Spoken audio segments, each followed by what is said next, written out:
That project we are doing here right now is super exciting. Werner came along to propose this project to promote the dive society in the Philippines.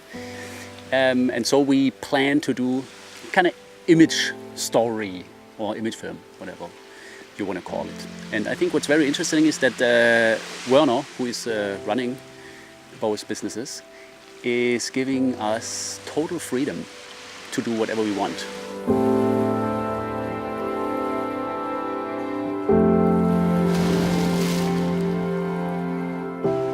Florian and I, we did a couple of projects in the past. When he asked me to join him for Malapascua, I didn't hesitate long because it's a very special place. And what makes it so special here is the treasure shark. Treasure sharks are very rare animals. I mean, I personally know of 2 spots in the world where you can find them. And one of these spots is this little paradise place out here in the middle of the Philippines.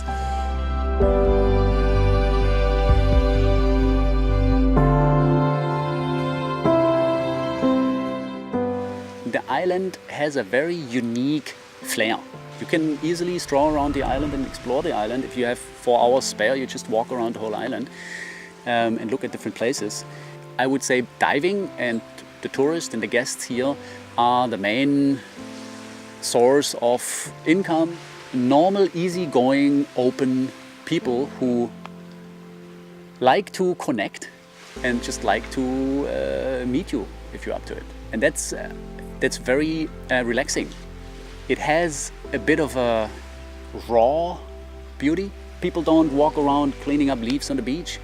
Obviously, there is no real roads.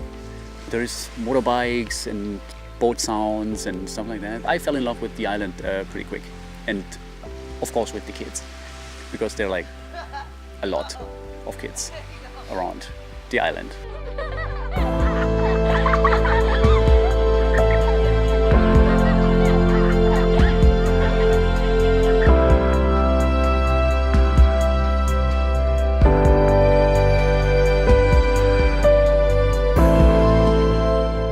I wasn't expecting much. I knew I was joining a behind the mask video production, which is always great fun because you get to meet funny people, hilarious characters you wouldn't meet in ordinary life. Like a spiritual yoga master who gives you philosophical insights on life in general. It's another alien. And it moves differently, and it is beautiful. Actually, I thought the video will be about Malapascua. Plainly, okay, dive society, everything, that we have cool equipment, nice crews, and okay, this will be the places we will be diving, like hopping in the islands. I never thought it will be a story.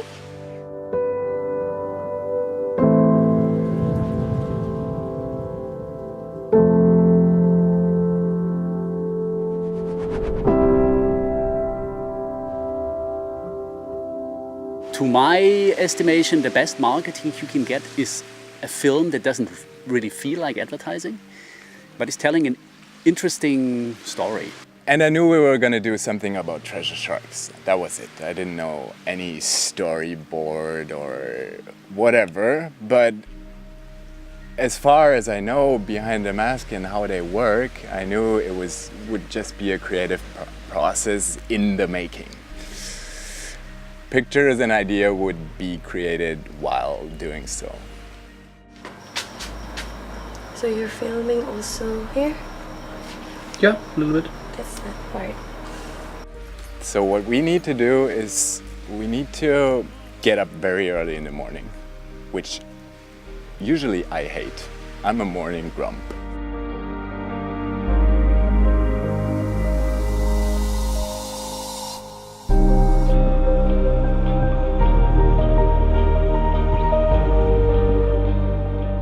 I mean, the people here, they exactly know why they recommend going out at 5 o'clock, because the light comes up and you will actually be able to capture things. So we would have to go a little bit before that. Not because there are more sharks or anything, just because we would have to avoid the divers. And in this case, we were technically able to capture the sharks because of the light sensitivity of the camera. I mean, I couldn't believe it. It was like 3 o'clock and it's completely dark. You think like, okay, we went past the restaurant and people were still sitting there. Like, and you go like, hey, good morning. They're like, yeah.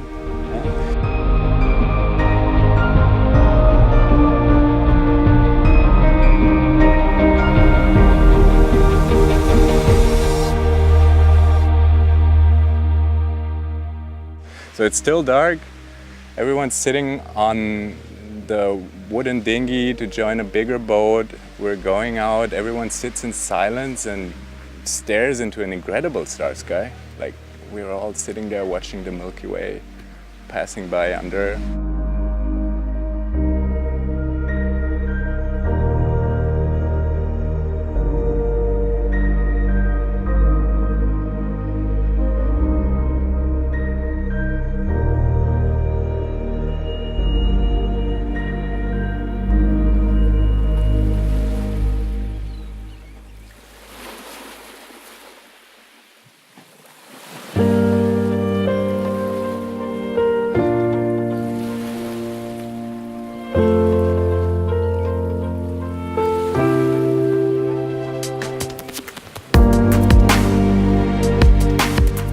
Because I was here in December and also knew the people here, I thought that it might be a good idea to work with Lunch, who is running Dive Shop, because she's a 26-year-old Philippine girl and she's just the perfect person to include into a story because she's very authentic, and she also for me kind of represents a very confident person in a very challenging position, responsible for the whole dive shop and all boys around, but managing it in a very positive and in a very integrating way. And for me, this is almost like a role model if you look at it.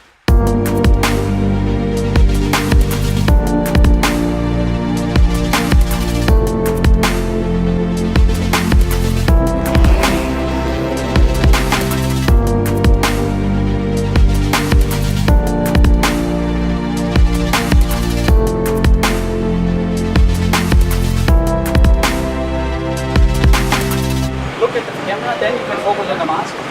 Then you put the mask on. You don't have to strap everything, just hold it to your face and then you look through the mask onto the camera.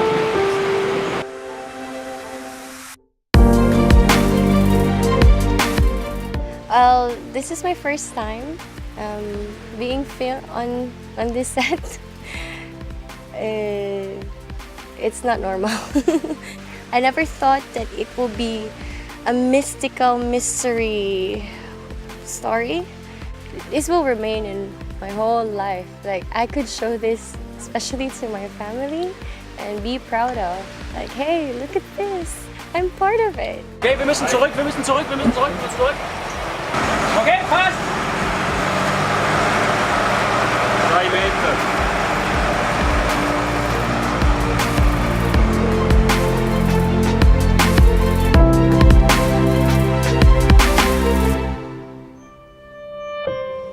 The time frame was very tight, of course, because you go out, you just have to get in the water at the first light that comes up on the horizon, and then being there, and then just hoping that something happens in the first 20 minutes, because if it doesn't, then it gets a little bit more difficult, and people come down, and you would have to arrange with like occasionally people swimming by, distracting the sharks, spooking the sharks.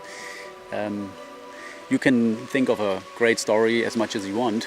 If you don't get the shots of the animal, I mean, you're screwed. You can't do anything. So that was the first priority. Get good shots of the thresher sharks.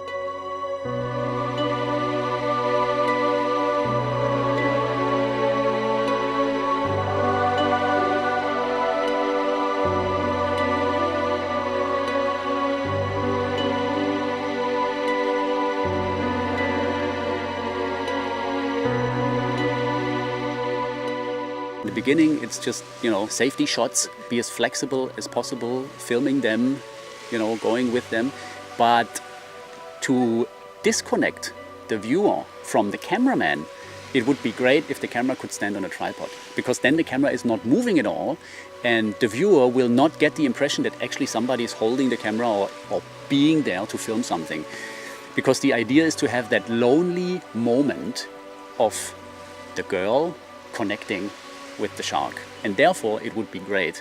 Like the feeling of the camera would be in the background, and achieving that by not having any movement in the camera, that was the idea. And this is where we got the first really nice shark footage.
Also in the end, it's a very unique shark just by the way it looks.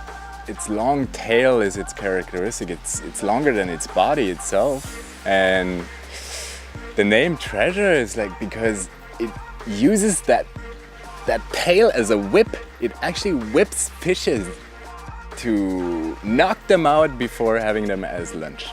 When you see it and when you see the shape of it, you know exactly, okay, it's a shark, but on the other hand, you always go like, what kind of shark is it? It looks different. It doesn't have the visible attitude of other sharks. You don't see teeth. The forehead and, the mouth, the head is just cute.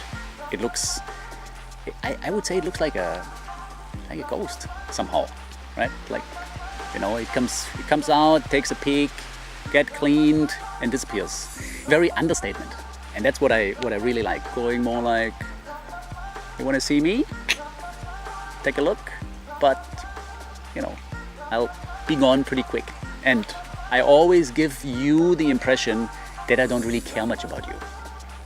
So it's more like an opportunity that you have to be there and that you have to. And so it makes the whole thing special. Clear somehow that we would have to create a story around it that is fitting or suitable for that creature.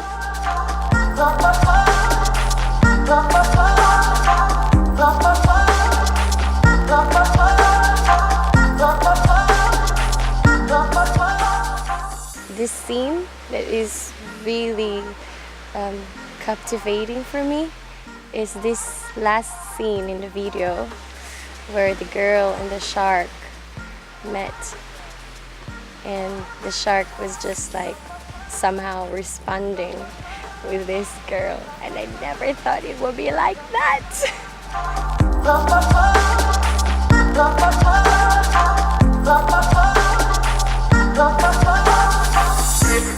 And I hope that everybody who sees the film falls in love with the Angel of the Deep and relates to them as a more sensitive kind of shark that we all would have to take good care of, that we will still be able to see it in the future.